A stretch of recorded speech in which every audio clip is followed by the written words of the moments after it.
मित्रांनो नमस्कार. माझ्या आजच्या एका नवीन व्हिडिओमध्ये आपल्या सगळ्यांचं मनापासून स्वागत आहे. मित्रांनो आपण रानामध्ये फिरत असताना काही ठिकाणी आपल्याला आता अ, रानामधले ही जी रानमेवा हे जे वनस्पती आहेत यांना आता फळं लागायला सुरुवात झाली आहे. तर मित्रांनो आज आपण रानामध्ये आलेलो आहे. पाहू आपल्याला या रानामधली कोणकोणती वनस्पती अशी रानमेवा आहे हे मी तुम्हाला सांगणार आहे. तर पाहू मित्रांनो कोणकोणते वनस्पती आज आपल्या या ठिकाणी भेटतात. माझा व्हिडिओ तुम्ही शेवटपर्यंत पहा आणि व्हिडिओ जर आवडला तर नक्की या माझ्या चॅनलला शेअर करा, लाईक करा आणि सबस्क्राईब करायला विसरू नका. तर पहिल्यांदा मित्रांनो आपण आहे ना जी पांढऱ्याची काटे ही जी वनस्पती आहे ही वनस्पती आयुर्वेदिक चमत्कारी गुणकारी अशी वनस्पती आहे. तिची ही जी फुलं आहेत ही आज मी तुम्हाला दाखवतो. याची फळं कशी असतात आणि फुलं कशी असतात. तर मित्रांनो हे बघा आता आपण आहे ना जे आमच्या इकडे म्हणतो आम्ही घोगळाचं जंगल याला म्हणतात घोगळाचं जंगल. या घोगळाच्या जंगलामध्ये आता आपण आलेलो आहे. तर तुम्ही पाहू शकता या ठिकाणी बघा असे मोठमोठे अशी ही झाडे आहेत आणि आता आपण इथं आलेलो आहे. आणि हे बघा आपल्याला या ठिकाणी ही पांढरीची वनस्पती आपण पाहतोय. आता या पांढरीच्या वनस्पतीला हे बघा ही सफेद अशी फुलं लागलेत. हिला म्हणतात पांढरीचं झाड. आता ही पांढरीची वनस्पती ही जी आहे मित्रांनो एकमेव असं ही जी वनस्पती आहे तर ही वनस्पतीचा ही जे कोणतंही जे लहान तुकडं जरी आपण पाण्यामध्ये टाकला तरी ह्या झाडाचं तुकडं पाण्यामध्ये बुडत असतो. अशी एक पण वनस्पती नाही की वाळलेलं लाकूड हे पाण्यामध्ये बुडलं जातो. पण ही वनस्पती अशी चमत्कारी वनस्पती आहे. तर हिचे फुलं अशा प्रकारे असते बघा. ही पांढरी फुलं अशी आपली या ठिकाणी या पांढरीच्या झाडाची बघायला भेटल्यात. तर ही अशी दुर्मिळ अशी ही एक वनस्पती आहे. याची मित्रांनो खरं म्हटलं तर ही हिचं उत्पन्न वाढवलं पाहिजे ह्या वनस्पतीचा. तर हिची आता ही फुलं लागायला सुरुवात झालेली आहे. आता याची फळं पण हे बघा अशा प्रकारे ही फुलं आहेत. आपण पाहू शकता या ठिकाणी ही जी फुलं आपण काढलीत तर अशी फुलं आहेत. आता त्याला फळं लागली तर काही काही ठिकाणी फळं लागले. तर बघा आता मी तुम्हाला या ठिकाणी आपले एक फळ बघायला भेटलं आहे लहानसा. ते फळ मी तुम्हाला दाखवतो.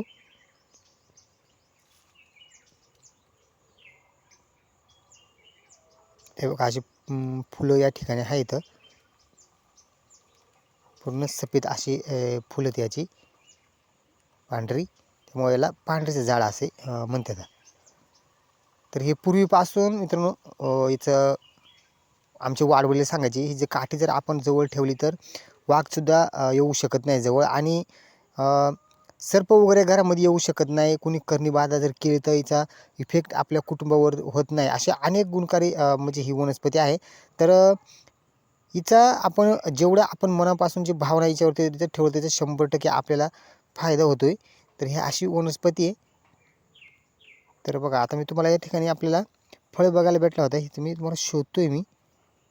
ते फळ आता आपल्याला बघायला या ठिकाणी भेटलेले. हे बघा आता मी तुम्हाला दाखवतो. या ठिकाणी ही जी दोन ही जी फुलं आहेत या फुलांच्या मध्यभागी आपल्याला या ठिकाणी त्याचं फळ बघायला भेटलेलं आहे. या पांढऱ्याच्या झाडाचा फळ कसा असतोय. तर हे बघा आता इथं मी तुम्हाला दाखवतो.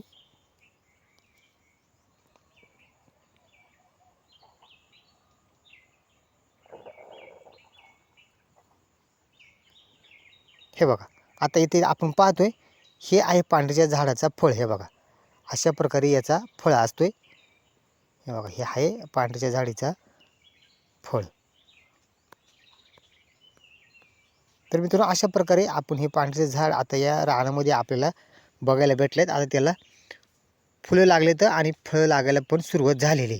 तर आता ही फळं कशामुळे आहेत मित्रांनो, कारण या फळांचा वापर आहे ना आपण त्यांच्या रोपं तयार करायला याचा फायदा होतो. कारण ह्या वनस्पती चमत्कारी गुणकारी वनस्पती हिचा वारसा झाला पाहिजे. हिचं जास्त हे आपण केलं पाहिजे, संगोपन केलं पाहिजे. हे बघा आता आपण या घोगळ्याच्या या वगाखाली आम्ही म्हणतो याला वग म्हणतो म्हणजे धबधबा म्हणतात त्याला. या घोगळ्याच्या वगाखाली आलेलो आहे. आता इथं आपण आहे ना हे बघा इथं आपल्याला आता करवंद बघायला भेटले. तर मी तुम्हाला दाखवतो या साईडला आहे ना आपल्याला करवंद पाहायला भेटले. तर आता ही कच्ची करवंद लागायला सुरुवात झालेली. तर हे बघा मी तुम्हाला या ठिकाणी दाखवतो. बघा हे बघा हे या ठिकाणी आहेत ही कच्ची करवंदा. आत्ता इथं करवंद पण फुललेले आहेत. यांना फुलं लागलेत आणि करवंदसुद्धा लागायला सुरुवात झाली. तर हे बघा आता या ठिकाणी आपण पाहतोय इथे ना आपल्याला कच्ची करवंद बघायला भेटले. तर बघा हा आहे रानमेवा. ही आहे जाळ आणि या जाळीला आता करवंद लागायला सुरुवात झालेली. तर मित्रांनो आमच्या या भागामध्ये मोठ्या प्रमाणामध्ये ही करवंद आहेत आमच्या इकडं कच्ची करवंद. आणि थोड्याच दिवसानंतर आता ही पिकली येतील. तर मित्रांनो ह्या बघा ह्या कच्च्या करवंदांचा आम्ही लोणचंसुद्धा बनवला जातो आहे. एक नंबर असा याचा ठेचा करून लोणचा बनवतात. तर अशी आहे ही रानमेवा वनस्पती. हे बघा आता ही पूर्ण पूर्ण जाळ्या फुलून गेलेल्या आहेत आणि त्यांना आता करवंदा लागायला सुरुवात झालेली. ही आपल्याला या ठिकाणी ही करवंद बघायला भेटल्यात. बघा हे आहे जाळ, आम्ही हिला जाळ म्हणतोय आणि या जाळीला आता ही करवंद लागायला सुरुवात झालेली.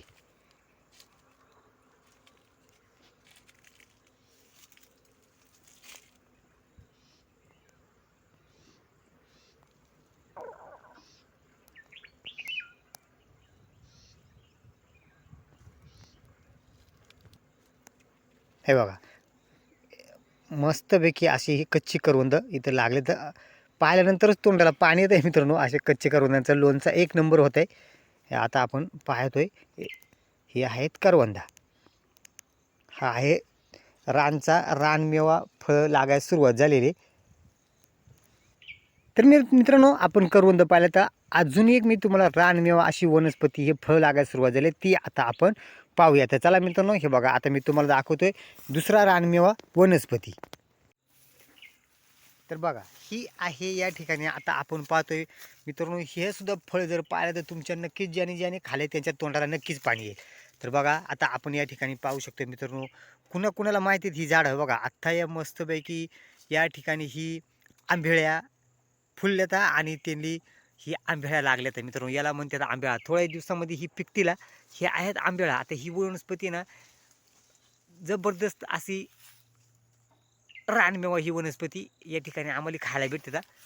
भरपूर असतं आमच्या जंगलामध्ये. बघा हे आहे आंबेळी. तर मित्रांनो ह्या आंबेळ्यांचं ही पिकल्यानंतर मित्रांनो या फळाचं जे आपण गायच्या दह्यापासून जे आपण म्हणजे त्याला आम्ही कढी म्हणतोय. ही जी दह्याची जी कढी बनवली जाते ते तशीच कढी या फळांची सुद्धा बनवली जाते. सेम अशी टेस्ट असते आणि या फळांची पिकल्यानंतर कढी बनवली जाते मित्रांनो. ही जुनीपासून आमची लोक याची कढी बनवायची. त्याच पद्धतीने मित्रांनो आपण एका व्हिडिओमध्ये सुद्धा ही याची कढी बनवून दाखवलेली. ही आहे आंबेळे. आता हे आंबेळा पिकायला सुद्धा आता सुरुवात झालेली आहे. आता या ठिकाणी बघा थोड्या दिवसामध्ये हे आंबेळा पिकतील मित्रांनो. अशा ठिकाणी अशा प्रमाणे मित्रांनो या ठिकाणी रानमेवा ही जी फळे आहेत ही आता लागायला सुरुवात झाली, पिकायला सुरुवात झालेली. हे आहे आंबेळी. हे बघा आमच्या इकडे मोठ्या प्रमाणामध्ये तर हे आंबेळे लागले. हे बघा आता या ठिकाणी आंबेळे लागले. तिला नुसतीच आंबेळ्या लागले. हे बघा फळं नुसती फळा लागले त्या. हे बघा पान कमी पण फळं जास्त. बघा कशी आंबेळे या ठिकाणी लागलेले तर भरपूर असे आंबेळे आलेत यावर्षी.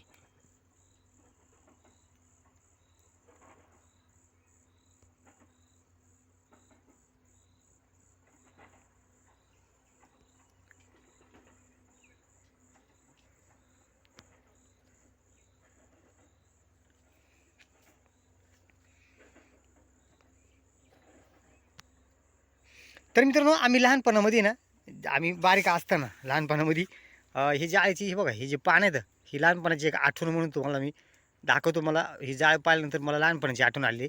हे बघा ही लहानपणाची एक लहान असताना आम्ही ज्यावेळेस आईवडिलांना म्हणजे पाठी लागायचो त्यांच्या पाठी लागून शेताला जाताना तर आई वडील आहेत ना आम्हाला म्हणजे आम्ही रडू नये नादवायला आम्हाला हे बघा अशी ह्या जाळीची आहेत ना ही धोटा करून द्यायची. धोटा म्हणजे आम्ही याला पिपाणी म्हणतोय. याची पिपाणी करून द्यायची आणि ही पिपाणी वाजवल्यानंतर आम्ही रडायचं थांबायचो आणि आणि मग आम्ही ह्या दोट्याला नादवायचो. अशा प्रकारे हे बघा ही पिपाणी ना हे बघा आता ही जी पिपाणी आहे याची पिपाणी बनवली जाते आणि ही आवाज करते. बघा मी तुम्हाला आवाज करून दाखवतोय. तर मित्रांनो लहानपणाची आठवण आली म्हणून मी तुम्हाला वाजून दाखवतो. असं अशी आहे ना पूर्ण लहान करायची हिचं पूर्ण असं येठोळा घालायचा आहे बघा. ही लहानपणाची एक आठवण आहे. हे बघा आणि ही चपट करायची आणि मग वाजवायची. तर हे बघा मित्रांनो ही आहे जाळीची पिपाणी. आमची लहानपणामध्ये आई वडील आम्हाला याची पिपाणी बनवून द्यायची. आता हे जो पिपाणी वाजवतो मी ह्या झाडाच्या पानाची पिपाणी ह्या जाळीच्या पिपाणी ही लहानपणाची एक आठवण म्हणून मी तुम्हाला वाजून दाखवतो.